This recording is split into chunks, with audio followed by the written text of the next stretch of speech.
Yes. How relevant they are to the purposes that concern us. So in a sense, there's not a general claim that about one map being better than another in general terms, but better for a specific purpose. Yes, that is another way of thinking about it. Yes, indeed. Any other thoughts about? Very good, you're very good here, very good. Any other thoughts? Yes? How ethical or responsible would you rather? What does that mean? Well, if we want to go with the map analogy, putting certain projections onto the land, it has real consequences, has a certain responsibility, and although that has its own theory, obviously, you could argue that certain maps are more ethical than others because they have certain projections of the world that are either more destructive or sustainable. What are you thinking about? This is very interesting. What, can you be a bit more concrete? Do you want like an example of that? Yeah. The remapping of Rwanda in expectation to push people out or annihilate them and make them refugees to take that land. If you want to go back further, splitting people into two seat of power hierarchy, you can look at maps and see the trajectory as it goes along and the repercussions that it had historically.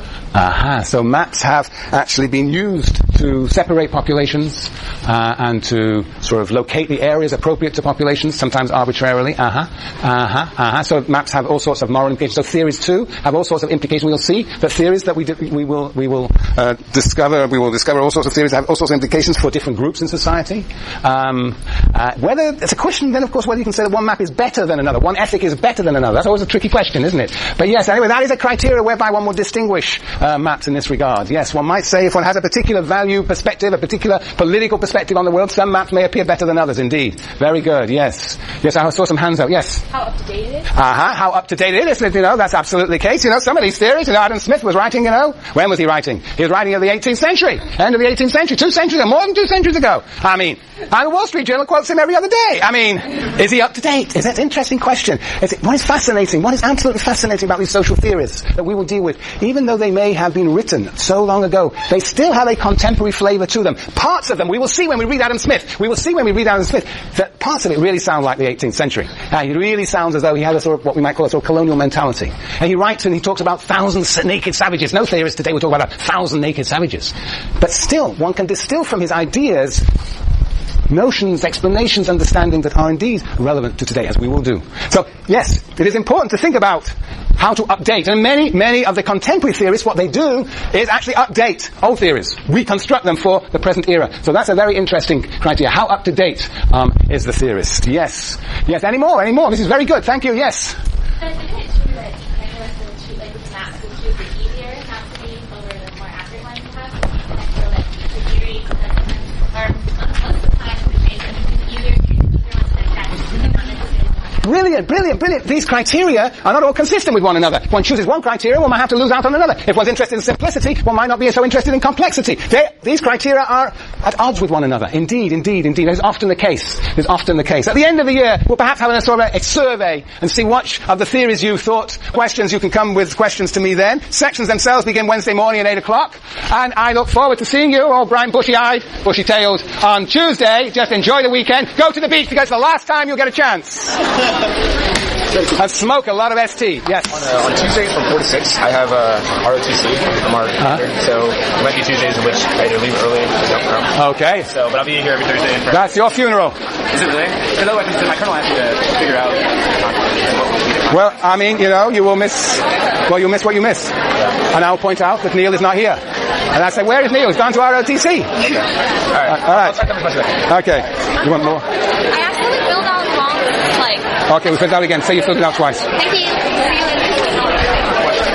of curiosity, before I take a look into it, I'm actually, I come from the background of the labor organization, and we actually used to do a lot of our events beginning May. May was always kick off to all these, even some of the contracting things. May they have anything to do with that? Could do. Well, since there's, in principle, a celebration on May 1st, that should kick things going, yeah. Could well have.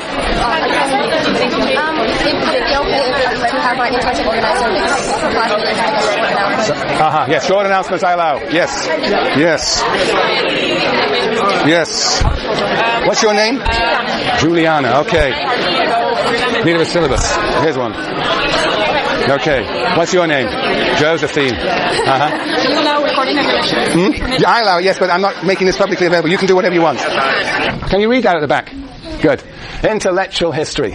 That is to say, we pick a theorist, Adam Smith, and we locate that theorist in the period, the context of his time.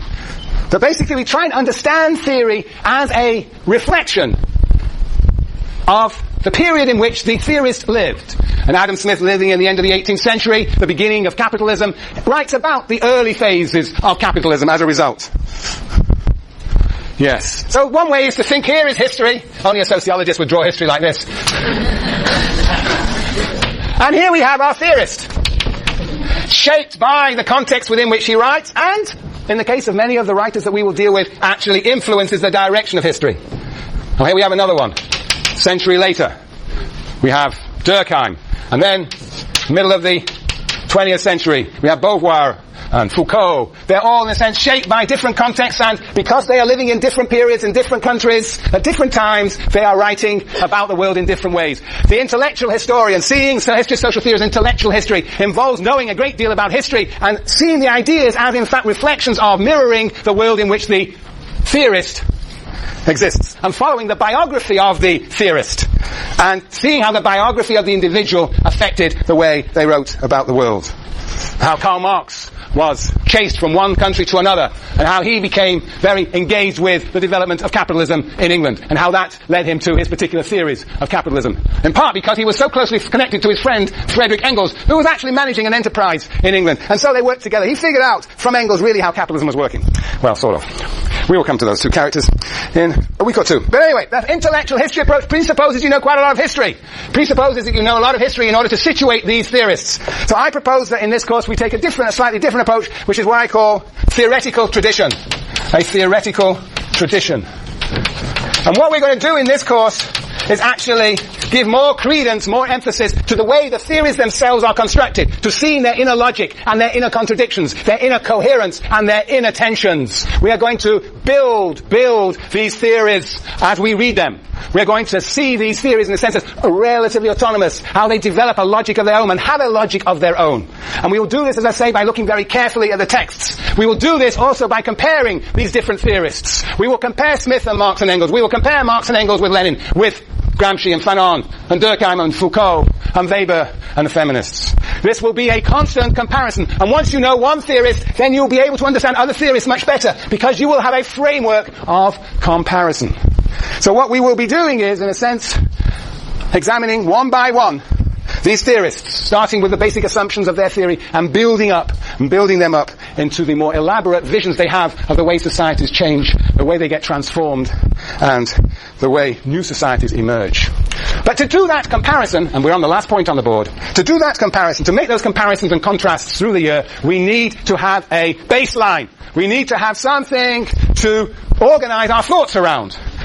And different writers have talked about different key concepts that thread through all social theory. Some people talk about how different theories understand conflict. Other people how they understand domination. We in this course are going to be focused on what? We're going to be focused on the division of labor. We are going to construct the theory of division of labor as enunciated by each of these theorists. What was Smith's view of the division of labor? What was Marx and Engels' view of the division of labor? And we will build up their theories of society as a whole, their grand theories, with the perspective, with the focus on the division of labor. And so it is important that we know what the division of labor is. Who knows what the division of labor is? The first and most elementary meaning of the word division of labor is? Anybody, any idea? Yes. Specialization. Brilliant. If you get a BB, that means what? Bloody brilliant. That's really good. I have a quota of bloody brilliance for the semester. I won't tell you how big the quota is. Okay. Yes, specialization. And what does specialization mean?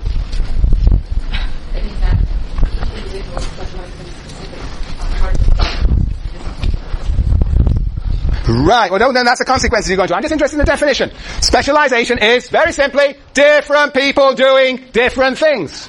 That's where we will begin.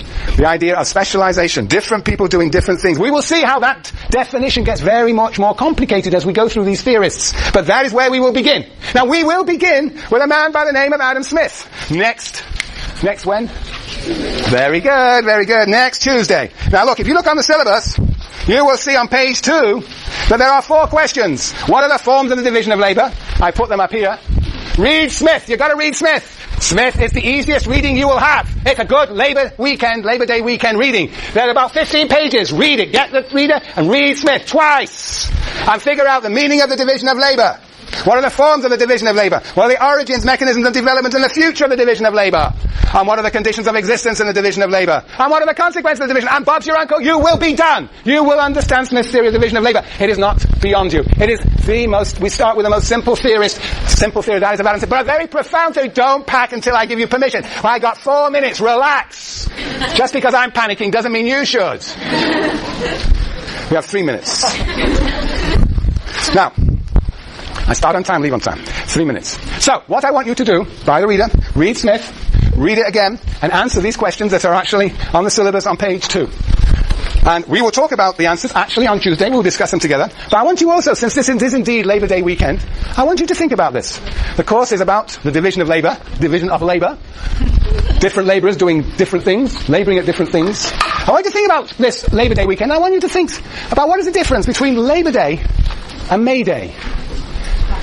Labour Day and May Day, both in a sense, are celebrations of what?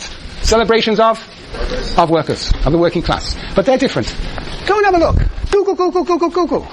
See what you can make out of the differences between Labour Day and May Day. And we will talk about that on Tuesday. So, right, now, on Tuesday you will also receive your section assignments in the afternoon. If you have any questions, you can come with questions to me then. Sections themselves begin Wednesday morning at 8 o'clock. And I look forward to seeing you, all bright, bushy-eyed, bushy-tailed, on Tuesday. Just enjoy the weekend. Go to the beach because it's the last time you'll get a chance. And smoke a lot of ST, yes. On Tuesdays from 4 to 6, I have ROTC. I'm our director, so there might be Tuesdays in which I either leave early or don't come. Okay. So, but I'll be here every Thursday. That's your funeral. Is it really? Because otherwise my colonel has to figure out. Well, I mean, you will miss, you'll miss what you miss. Yeah. And I'll point out that Neil is not here. And I say, where is Neil? He's gone to ROTC. Okay. All right. I'll check on the question. Okay.